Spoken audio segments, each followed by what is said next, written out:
So as we all know, Tesla has been planning on opening up the supercharging network to non-Tesla EVs for quite a while now. Today we have further information on this and how it will work. Now, if you're new to the channel, thanks for coming and watching. We do product reviews here, full self-drive challenges, skits, and lots of other things like giveaways. So if that sounds fun to you, take a second and subscribe to the channel and help me reach my goal of 50,000 subscribers.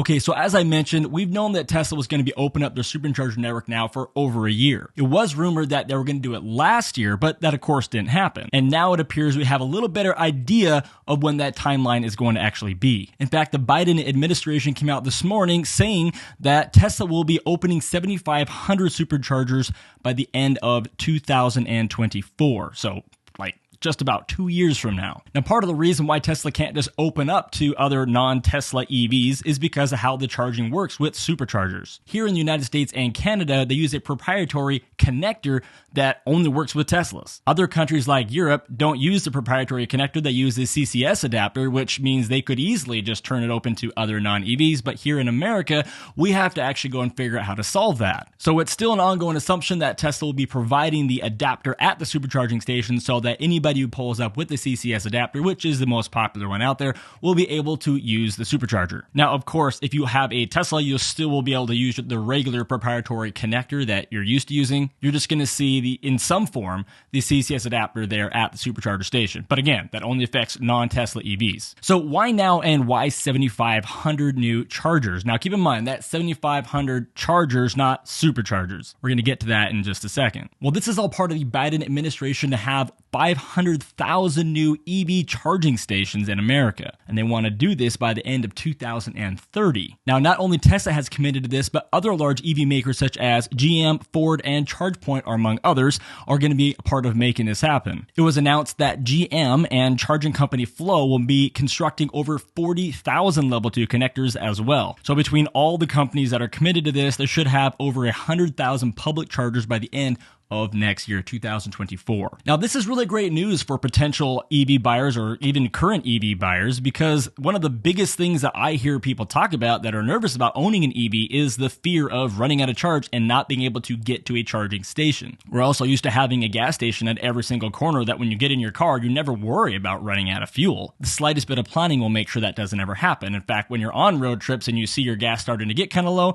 you just watch the sign for the next sort of town and you're going to have a gas station there. Your only issue is figuring out which company you want to actually get fuel from. Now, if you're able to plug in at night, this isn't that big of a deal for you. I've had my Model 3 since 2019, and the only time I've ever charged outside of my home was when we went on one long trip. We charged twice, and then one other time when I was screwing around, just wanted to try it out. So now, of these 7,500 charging stations, 3,500 will be the 250 kilowatt superchargers that are usually located around the key points around main arterials, main highways, freeways, and the rest will be level 2 destination chargers you find at things like restaurants and hotels. Now, Tesla has agreed to triple their size of their supercharger network here in the United States. As of September last year, there were 1,498 superchargers in the U.S. across 52 states and territories and 1,116 cities. California alone, where 1 of every 10 new cars sold is a Tesla, has 305 locations, making up 20% of the superchargers. So when Tesla triples their supercharger network, they will have 4,494 superchargers, give or take, which is going to be awesome. Now, if I haven't bored you completely already and you're having somewhat fun, I mean, you are still here, right? Just take a quick second, it's no effort on your part,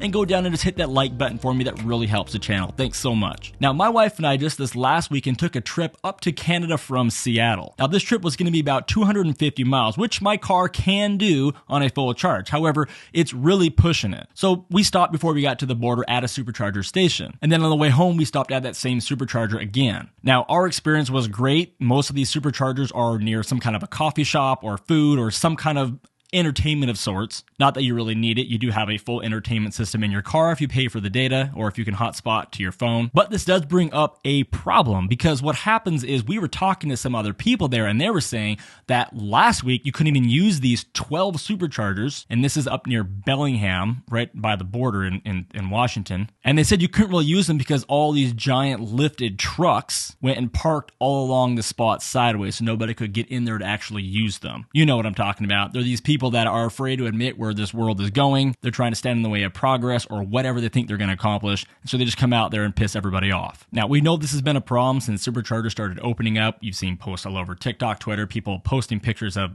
these jackasses doing stuff like this. So as more of these sites open up, are they going to finally admit, hey, this is happening, we're not going to change anything, or are we going to see a lot more people having to deal with this? Now, the problem comes to this, and I think this is why they do it. This is how they know they are somehow making an impact or getting attention, for that matter, is if you're on a long trip, it could be 30, 40, 50 miles to the next supercharger, especially if you're in just a small town supercharger. And if you're pulling into this supercharger station and you only have 10, 15% of your battery left, and that's what you run into, you're screwed. So hopefully as they add a lot more superchargers to the network, there'll be more options and this won't be such a big deal. So comment below if you've run into this before in your area. Have you seen people parking in the stalls, clearly trying to make a point, trying to make a stand? And what do those vehicles look like? Now, let me elaborate on that a little bit. So when you get ready to go on a trip, and you're planning for your trip, the Tesla is designed internally in the navigation system to coordinate that with the service center stops or the supercharger stops.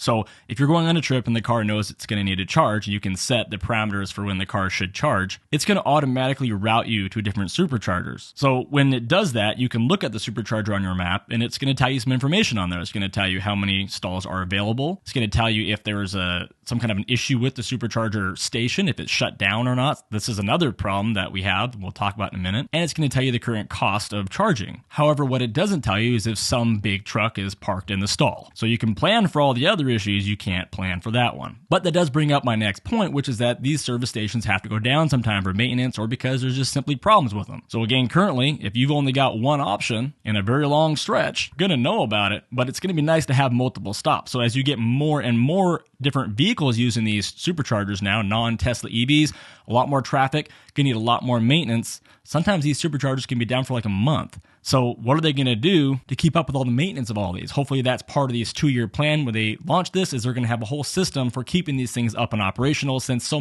many people are going to rely on those being open, both Tesla and non-Tesla drivers. Another group of people that are going to really benefit from this are people that live in an apartment complex or are not able to charge overnight at their house or wherever they live. If you live 10 minutes from a supercharger and that's how you've charged your car every day, you've kind of built your life around that, your commute, maybe you only have an EV vehicle and that charger goes down, you may have to drive another 20, 30 miles where it stands now to the next supercharger. But as we get more and more of these put in, that could really help that problem for you. Also, as non-Tesla are going to be able to start using these superchargers, if you rely on these every day to power your vehicle you can't plug in at home, you're going to most likely have longer wait times. So until they get the new superchargers built, that's going to be an issue. And who knows if they're even coming to your area. Out of curiosity, how many of you guys actually power your car solely from superchargers? So why has Elon agreed to do this? Well, we know that Tesla will be getting a major concession for sharing their already established network. The bill has allowed for $7.5 billion to be spent on EV networks, although we don't know exactly how much of that's going to Tesla, but the requirement for getting any part of that is that your charging network has to be open to all vehicles, not just specifically one model, not, in other words,